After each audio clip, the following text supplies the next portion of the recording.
Shalom, selamat pagi Bapak Ibu dan saudara-saudari.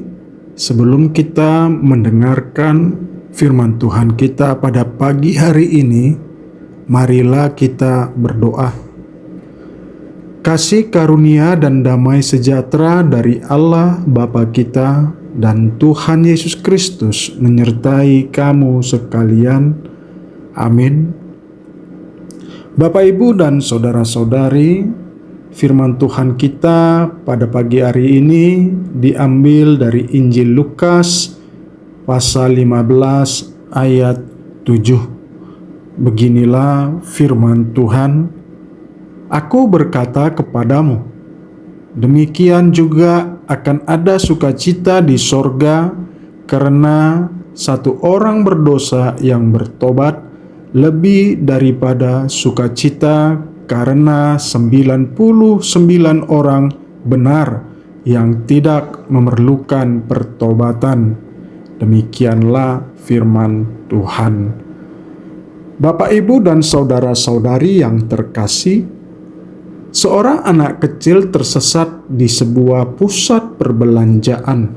Ia panik dan mulai menangis, sementara orang tuanya dengan cemas mencari ke segala arah. Setelah beberapa saat yang terasa begitu lama, seorang petugas menemukan anak itu dan mengantarkannya kembali kepada orang tuanya.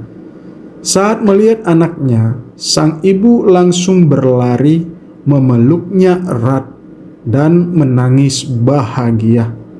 Gambaran ini mengilustrasikan bagaimana hati Allah bersukacita ketika satu orang berdosa kembali kepadanya, seperti orang tua yang kehilangan anaknya. Allah merindukan setiap jiwa yang tersesat untuk kembali kepada kasih-Nya. Firman Tuhan pagi ini merupakan bagian dari perumpamaan Yesus tentang domba yang hilang. Yesus menyampaikan perumpamaan ini kepada orang Farisi dan ahli-ahli Taurat yang mengkritiknya karena bergaul dengan orang berdosa.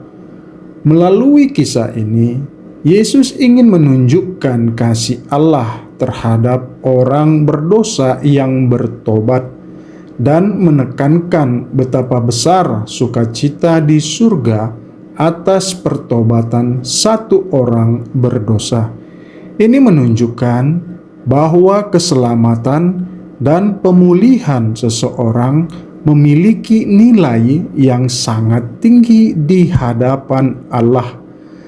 Yesus membandingkan sukacita atas satu orang berdosa yang bertobat dengan 99 orang benar yang tidak memerlukan pertobatan.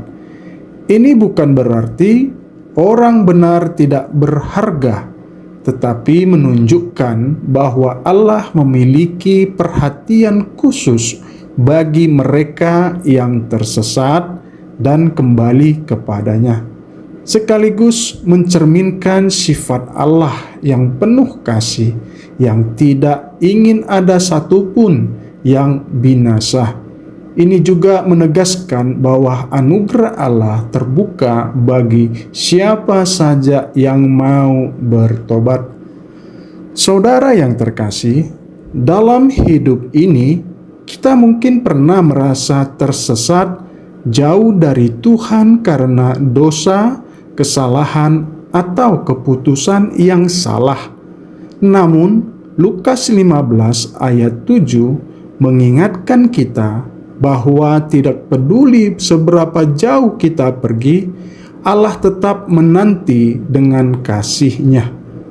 Seringkali kita cenderung menghakimi mereka yang jatuh dalam dosa, tetapi Yesus mengajarkan bahwa pertobatan satu orang lebih berharga daripada 99 orang yang merasa tidak membutuhkan pertobatan.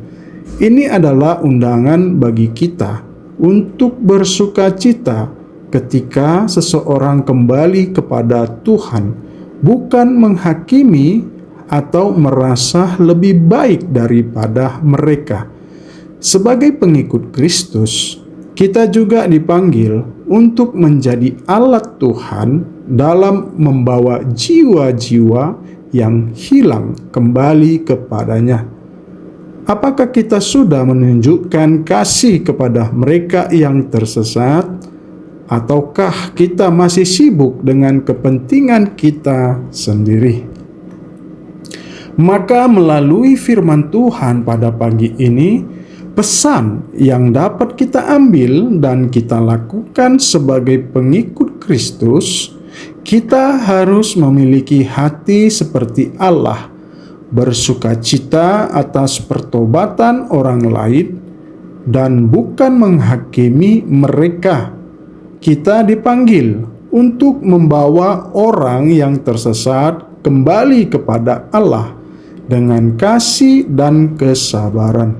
Juga mengingatkan bahwa tidak ada dosa yang terlalu besar untuk diampuni, asalkan ada pertobatan yang sungguh-sungguh. Amin. Mari kita berdoa. Tuhan yang penuh kasih, terima kasih karena Engkau tidak pernah meninggalkan kami. Bahkan ketika kami tersesat dalam dosa, kami bersyukur karena Engkau selalu membuka pintu pengampunan bagi setiap orang yang mau kembali kepadamu. Tolong kami untuk melihat, memiliki hati seperti-Mu yang mengasihi, menerima, dan bersukacita atas setiap jiwa yang bertobat. Ajari kami untuk tidak menghakimi, tetapi justru menjadi alat kasih-Mu untuk membawa orang-orang yang tersesat kembali ke dalam pelukan-Mu. Biarlah hidup kami mencerminkan kasih dan anugerah-Mu setiap hari. Dalam nama Yesus Kristus kami berdoa. Amin.